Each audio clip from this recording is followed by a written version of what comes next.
Hello everyone and welcome. Since we've been doing a lot of tactics-based stuff lately, we're going to go ahead and do a Jin run today with no tactics at all. So for this run, we'll be running Legacy Skill Level +3. I won't have Legacy level ups turned on from mutation settings, so I want a couple extra levels for the Legacy skills we'll be running. Other than that, we're running HP on debuffs. We're going to get a ton of debuffs this run, so we'll get a lot of MP off of them. And then we're running combo damage, shop discount, and I normally don't run escape deaths, but I want the escape death for specifically Izanami's purple pillar attacks. That one is really easy to mess up on, and if you get hit by it, you're probably dead, unless you have escape deaths where a ton of HP saved up. So for mutations, we're running the Vanguard spaces. I really want those buffs. And then Overload as well makes boss fights a lot easier due to the invincibility that it gives. And then Jin also needs the huge MP boost that this gives as well. I'm making sure to run specifically for debuffs in my settings here as well. That way I get as much MP as possible. It's literally impossible to ever have too much NP on Jin. I've had 1,000 MP during a run and still run out at Izanami. Unless you're getting like one of the Covenant effects that can auto-restore MP, you're probably going to run out of MP as Jin at some point or another. So we're running Ragna as our first Legacy character for his second Legacy skill. This is something that you can put on pretty much any character, and it will be good. Because healing is something that you don't find a whole lot of in roguelikes, typically. This game is kind of an exception to that, because you can have so many mixtures per run, and you can get healing from shops pretty easily. There's even rest areas. But we don't want to spend too much money on stuff like shops, and if we're visiting rest areas too often, then we're not getting the potentials that we need. So we got triple dash right away. That's something I just recommend on any character. For Jin, we also want to be looking for like universal enhancement, Hyauten Daka. I think I'll pick up Hyauten second after I get universal enhancement for it. So with this universal enhancement, it depends on how you have your settings set up.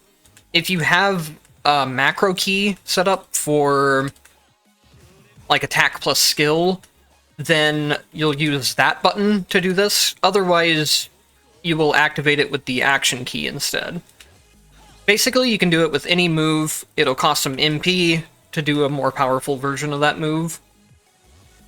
In the case of its normal attacks, it makes these extra ice waves come out that do additional damage.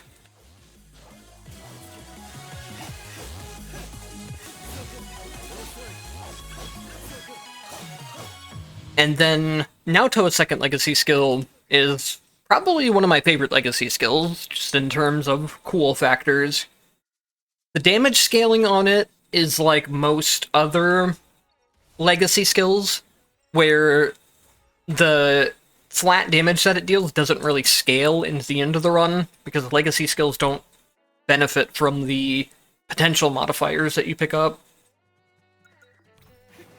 If you're newer to the game and you're unfamiliar with what I mean by that, you get a 20% stacking damage bonus to your character for every potential that you pick up. Doesn't affect tactics, doesn't affect Legacy skills, it just affects your character damage.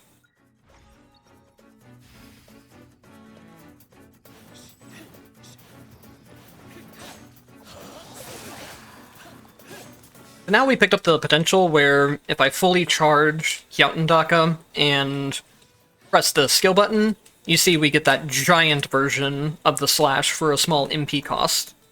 Rather than regular Hyauten Daka is just like this, the basic slashes. Right now, it's not really all that efficient to be charging it up unless I have some downtime in between enemy spawns. But we'll be getting a way to completely skip the charging time. And this is what makes Jin from a very low-tier DPS character into an okay character. Even doing all this stuff and having very high MP, I would consider Jin on the very bottom tier of DPS. Though I do need to go and recheck that stuff again, too. Jin did get a small base damage buff on the Entropy Effect X patch. He's the only character I've done no potentials with so far, though, so I don't really have any point of reference for if he's actually stronger or if it's just the amount of potentials. And stuff like Vanguards introduced a lot of extra damage into the game too. So I can't really say for sure where he's at compared to other characters, but I think he's better than where he was before, at least, which is just something that's kind of universal for all characters. It's a lot easier to do no potentials in Extreme than it was in Transcendence.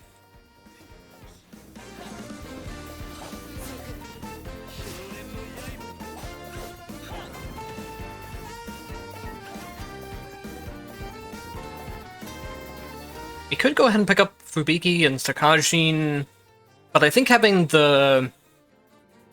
just the attacks on dash is a lot more valuable on Jin. I shouldn't have taken that rest space. I should have just taken a potential or a tactic and sold it. That's okay though, not a huge deal.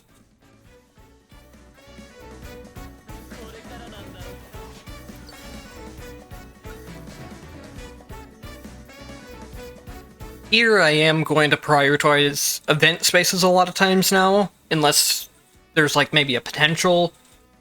Event spaces got buffs this patch. If you have certain entropy levels, you get better events. Like this, for example, 4 debuffs, but you get a Mind Unleashed effect. And Mind Unleashed effects are really broken. I don't want to waste too many refreshes early on, so I don't think Arcane Powerhouse is, like, the best thing I could take here, but it is something I can pick up without having to use refreshes. I'm gonna want the refreshes for this shop, and for hopefully when I roll a potential here, because I'm missing something that I kind of need for my boss DPS. This is nice to have. We could pick it up now and kind of bank on the fact that we get another potential, or we could just play it safe and roll past it. I think I'm going to go ahead and roll past it. Oh yeah, hopefully we actually get to what we need in the... Okay, here we go. Offensive moves you make upon sheathing are upgraded. This is kind of a core mechanic for Jin, and especially with the way that I'm playing him. So when you do your moves, you'll see this little flash effect. If you do another move at that specific time, you'll see that your next move has there's a sound effect that plays when you get it, and then you also have like an after image effect. This will make just moves stronger than they would be normally. For the specific reason that we want it here is that I can do a sheath-timed move, hold the charge button, and then get these instant charge T-out and Nakas. You can only do this out of specific moves. So stuff like jump attacks, stuff like Sakajin and Fubiki, all of those will work. If you try to just hold the attack button out of a normal attack chain, it doesn't work because it reads... or it, like, tries to buffer another normal attack instead of charging. It's weird. That's just how it works. You just have to kind of play around with it and get the hang of it for yourself. The easiest one, in my opinion, is just do a jump attack low to the ground. The instant you hit the ground, you can press the skill button to get the instant charge off. In my case, instead of hitting the skill button, I just hit my macro key for attack plus skill, because it does the same thing. It's just more comfortable, in my opinion. So if you're playing on controller, you can enable or disable these macro keys. If you have them disabled, you'll just use the action key instead. I like having the macros on personally, because that lets me have it on left bumper.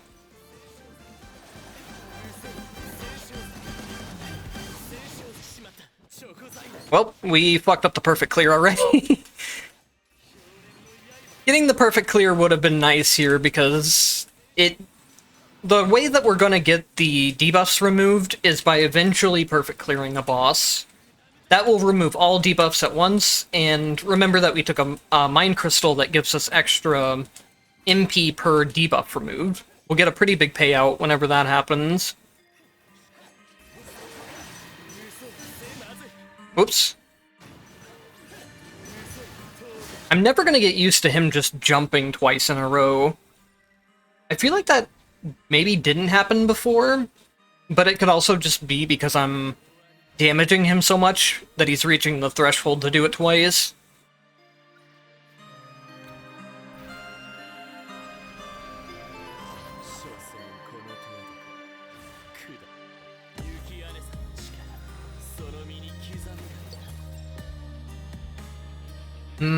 Covenant's a big gamble, but we're not losing too much by just skipping a tactic space. We're just missing 80 exchange points. Oh boy. So this is really good. But it could also be the downfall of me. I don't think this one is quite possible. It'll be okay everywhere except for the final area and maybe Alpha Sector. In Alpha Sector, I want to do the additional 2 bosses, which don't take too long. But the problem is all the mini-bosses in the final area are going to eat up a lot of time, plus Take before Izanami. I don't think I can finish the final area in 5 minutes without tactics. If I had tactics, then sure, maybe. Let's see, is it cheating if I take this and then pick up tactics just for their damage? I think I'm going to adhere to the rules that I can't use this for any of these runs that I do.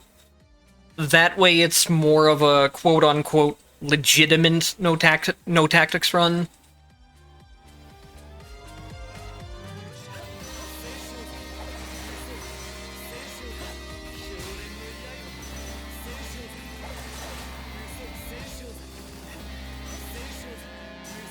But I don't know, that's something that's completely arbitrary.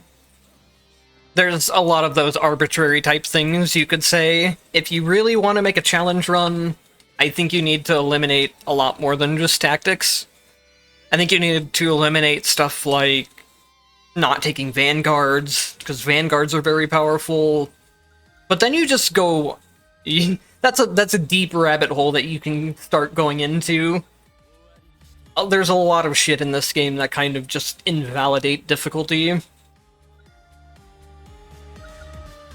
I don't really care for any of these options too much. Universal Enhancement's good. It's not something I really care for personally to pick up that much until the end. Now, let's see. Exchange point times 2 is worth 300 if I clear it. And Advanced Battle is technically also worth 300, since you buy a potential for 150 and you buy a tactic for... or you buy a health for 150 as well. So it's about the same thing. And then I can use the health scaling for the Vanguard that we picked up. So it's not like the money is going to waste. Or it's not like skipping the money is going to waste at all.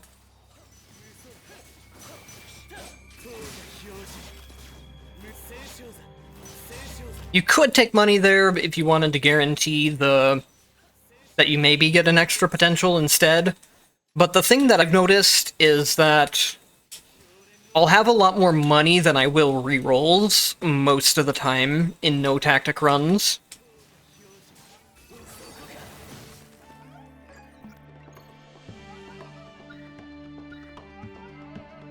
Which is part of the reason why I'm trying not to reroll too heavily on potentials. Normally I'd be rerolling a lot more heavily on them.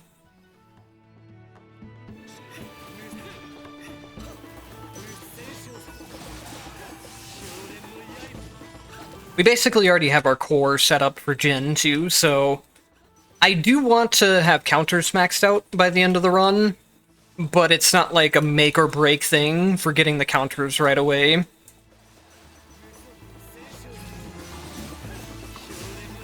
I wish they would do, like, something about this, but unfortunately, it's just a fact that you can get, like, 5 potentials on any character and just spam that single move. There's no downside to it, and normally one character's move is stronger than other moves, so it ends up being more of a benefit than a downside, even. Of course, it does vary with some characters. Some characters, like Hazama, need a lot of potentials to get all their passives and stuff. But really, there's nothing to stop you from just spamming one move, and the game even benefits you from doing it a lot of times.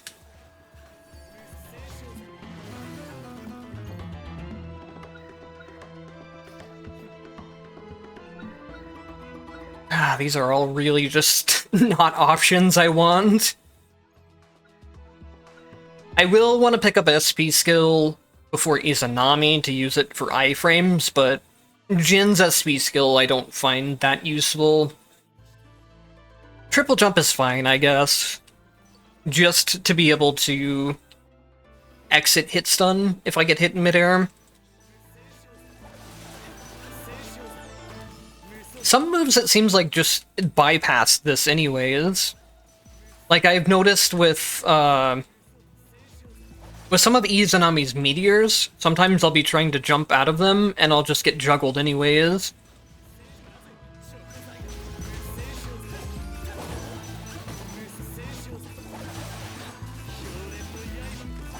Let's see, how close are we? Ow, he's almost dead anyways. I think it's worth burning your overload on Vanguard buffs, or Vanguard bosses sometimes, if you have plenty of rooms to build it back up before the actual boss fight. Initial charge I'll gladly take as Jin. I'd rather be finding final damage, but getting MP bonuses aren't bad either.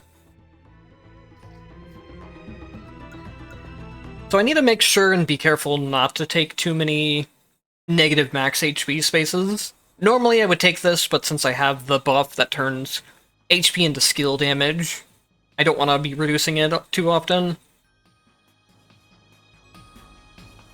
So we can just take the free 100.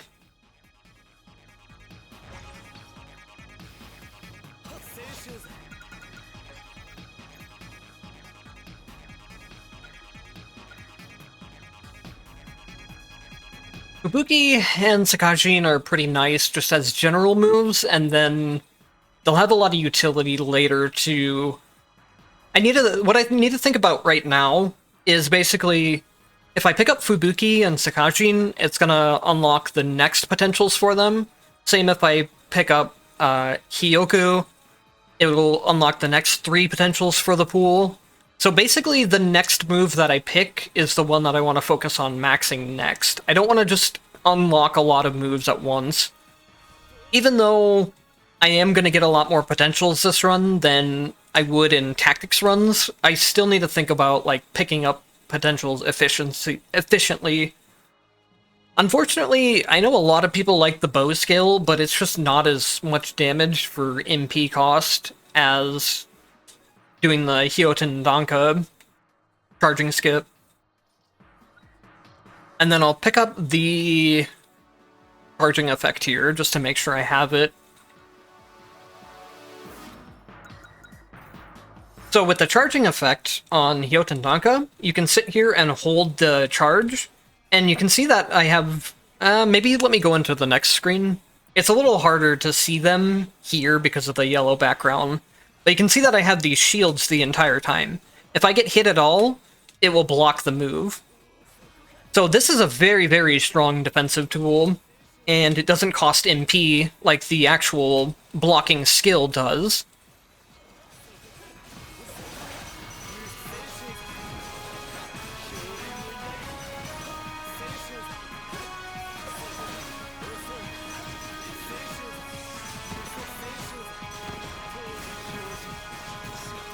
Oh, that one always catches me off guard. So we're not going to get the perfect clear again, but we'll be fine. It always just kinda... I don't know, that... I feel like that's a weird hitbox, just in general. Because he's not attacking, it's just when he starts moving again after a certain attack. So I always just forget that hitbox is there. So we will want to pick up Yukikaze later, like I said, but I think it's more efficient just to max out Fubuki first and Sakajin.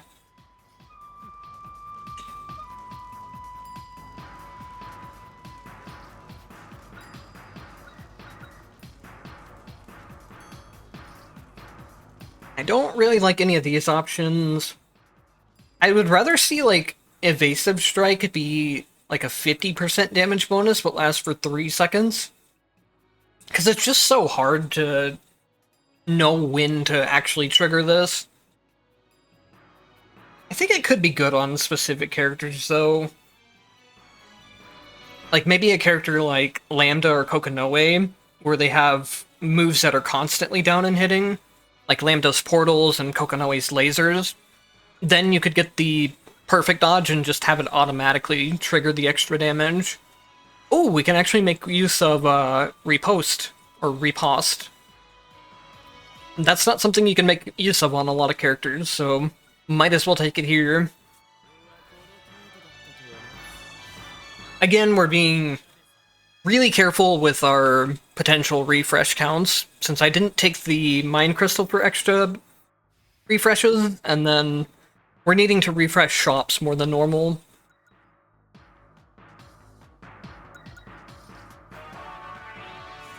So here I want to see... That I will definitely take too. This is just a... well... This isn't going to be nearly as efficient as it would normally, since I already have almost all buffs stacked up, but it is still a guarantee that I clear all debuffs, and it's 2 Mind Unleashed effects, which are very powerful. So it's not as worth it as it could be, but it's still worth it, in my opinion.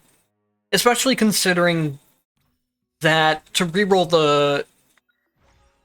the trial again, it would take a lot of refreshes.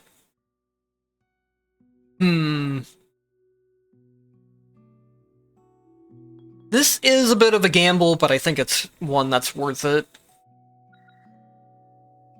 Thirst for Battle is another thing that, if I do end up running out of MP, I can just do a charged attack, and it will probably give me... I don't know if it has an internal cooldown at all. But if it doesn't, it will give me a lot of MP back. It's going to be a little... I was going to say we could test it here, but I have the bonus 100% extra MP recovery too. So it's going to be hard to test it at the beginning of a room.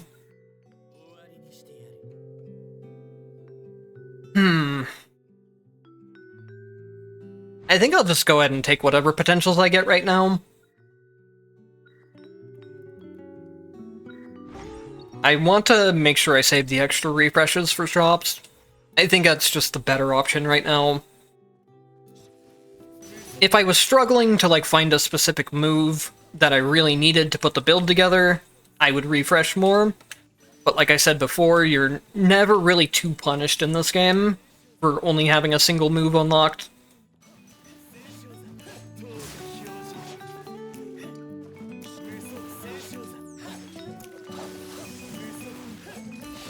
I would have been very surprised if I landed the sheath timing from that jump attack.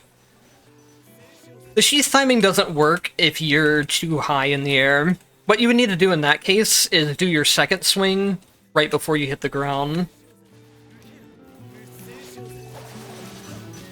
I've noticed too that picking up a specific potential seems to kind of change the timing of this, like, auto sheath timed jump attack. I'll have to look at the menu to check on that again after I kill this boss. I tried to use overload right when he hit me. It just didn't go register in time.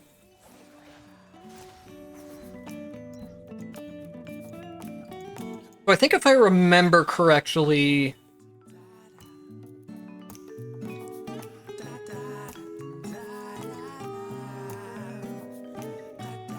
if you have the sheathing, but you don't have the MP cost for universal attack moves, for some reason, the timing window changes on when you do your jump attack. It's really weird.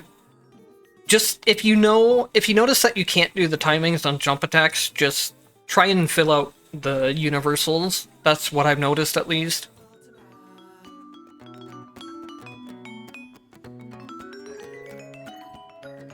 Ooh, Opening Gambit.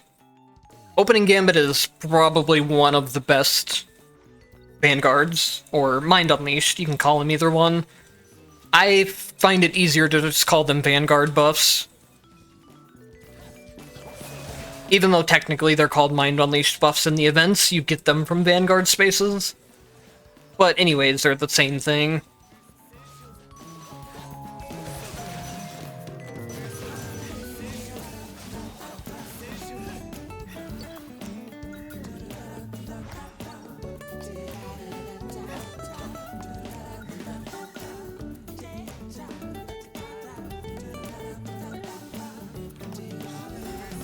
Unfortunately, we don't get the actual debuffs from these, but that's a lot of HP.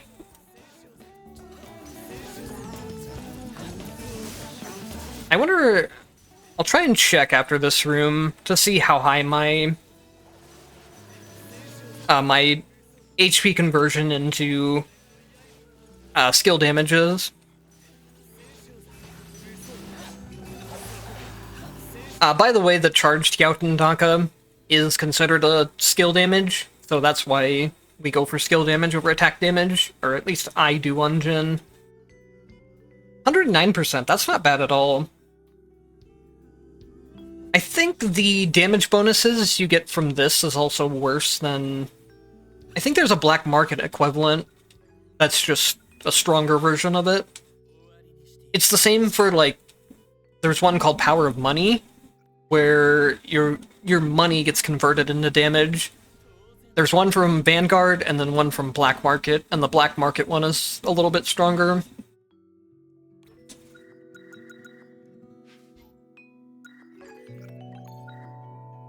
I don't think we've really seen it happen this run yet, maybe. But when you have the shop discount, you can buy stuff like tactics, and then sell them back for extra money. I bought a Tactic Ascension here and sold it back. So now, regardless of if we perfect clear this boss or not, it'll remove all the debuffs and we'll get a lot of NP. So we're at 262 right now, and we'll see how much we are after this.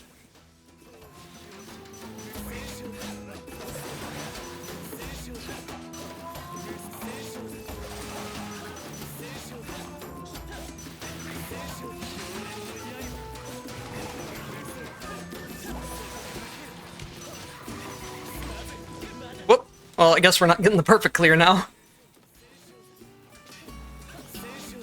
I got a little too aggressive there for trying to get HP back. Even though I really shouldn't, because I get healed after the fight. Whoa! That was close. Wait, what?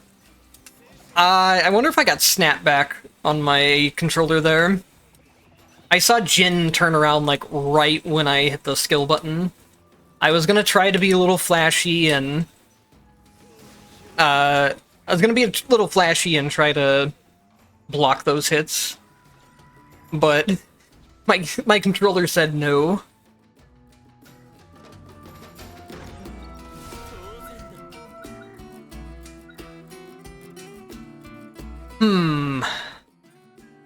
This is such a long cooldown for only 30% HP. I don't think it's worth it. And Veteran's Instinct won't count rooms I've already completed, I believe, so it's really late to have this.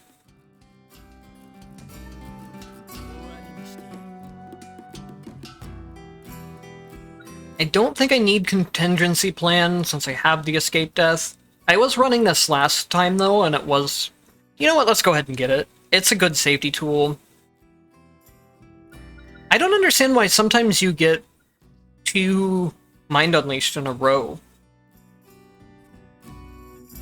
Because I don't see the double when I go to the space. In this case it was after a boss fight, but I've gotten double Vanguard buffs on the final area too when I take the Vanguard space. I'm not sure, maybe it does. Maybe the boss space can double, and it just doesn't show you because you don't select the boss space, but I don't think I've seen a double, like, the Vanguard space say ×2 like the other spaces do. So I'm not actually sure what causes this. I didn't perfect the boss either, so it's not like that's what would have given it.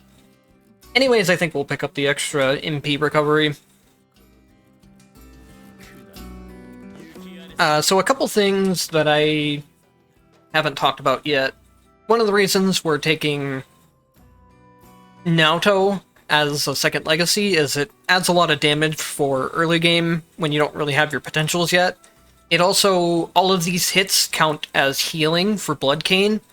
So Jin normally doesn't multi-hit a whole lot, aside from Hyautantaka. He has a little bit of a harder time healing from Blood Cane than other characters. But Blood Chaser makes that easy, which is then important for his passive. If you're higher HP than the enemies, you deal 30% bonus damage to them. And the bonus damage from all legacy passives, this doesn't account to, like, the skills, so it doesn't count for Blood Cane. Blood Cane is counted as final damage. Passives are now counted as final damage. The way that the damage calculation goes is you have your normal attack's base value, then it takes the potential modifier, so in this case 400% damage bonus, and then it takes final damage, and then it takes legacy passives after that. So legacy passives used to only scale off of the base damage of moves. They scale off of the last damage bonus in the calculation, so they're actually very powerful now.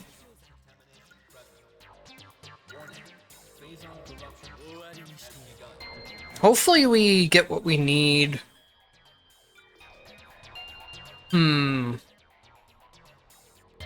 Normally I take scaling damage for perfect clears, or money for perfect clears, but we got Black Market really late in the run. I don't plan on full clearing Alpha Sector either. If I wanted to full clear Alpha Sector, it wouldn't be a bad idea to have extra money or damage. So I think we'll just go with the flat 999 exchange points this time. Anyway, since these runs are a lot longer than the old ones, I'm gonna go ahead and skip to once I'm ready to do the Reki fight. And then we'll show Reki and Izanami. I think those are the two most interesting parts of the run after this. So I will see you guys back there. Alright, we are back. What I did was I cleared the 2 bosses, and then I just left all of the normal rooms alone. That way I could get some extra refreshes for the exchange spaces. But anyways, we went ahead and mostly maxed out potentials now. The only thing... Actually... No, we did end up maxing out potentials. We didn't pick up any Mind Unleashed yet, so we are at the normal 660%. but we are at max potentials right now. And then we made it up to 562 MP with all the debuffs I refreshed here, and then from shops as well. Anyways, I probably won't be talking anymore for Reki or Izanami, so enjoy the rest of the video.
Ooh! I messed up one of my block timings on Reki Phase 1, but that was one of the cleanest Reki Phase 2s I've had in a long time. Also, before I forget, we'll do a quick recap of the Mind Unleash that we got as well. So for Trial, we removed all debuffs to get extra MP. For Black Market, we just took the flat exchange points. And then we picked up Offensive Flurry off camera. That's one of them that'll give us a little bit more final damage. And then, let's see, Arcane Powerhouse stacked up to 130%. I feel a lot stronger this run than I did other runs. Despite other runs, I feel like I had better damage bonuses. But in other runs, I was running 3 to 5 mutations, so that might be the difference. Each mutation you have active, I forgot to mention this before too, but each mutation you have active is about 20% extra HP for bosses, so the difference between 2 and 5 is huge. Anyways, I'll see you guys when I get back to Izanami.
Alright, I'm pretty happy with that.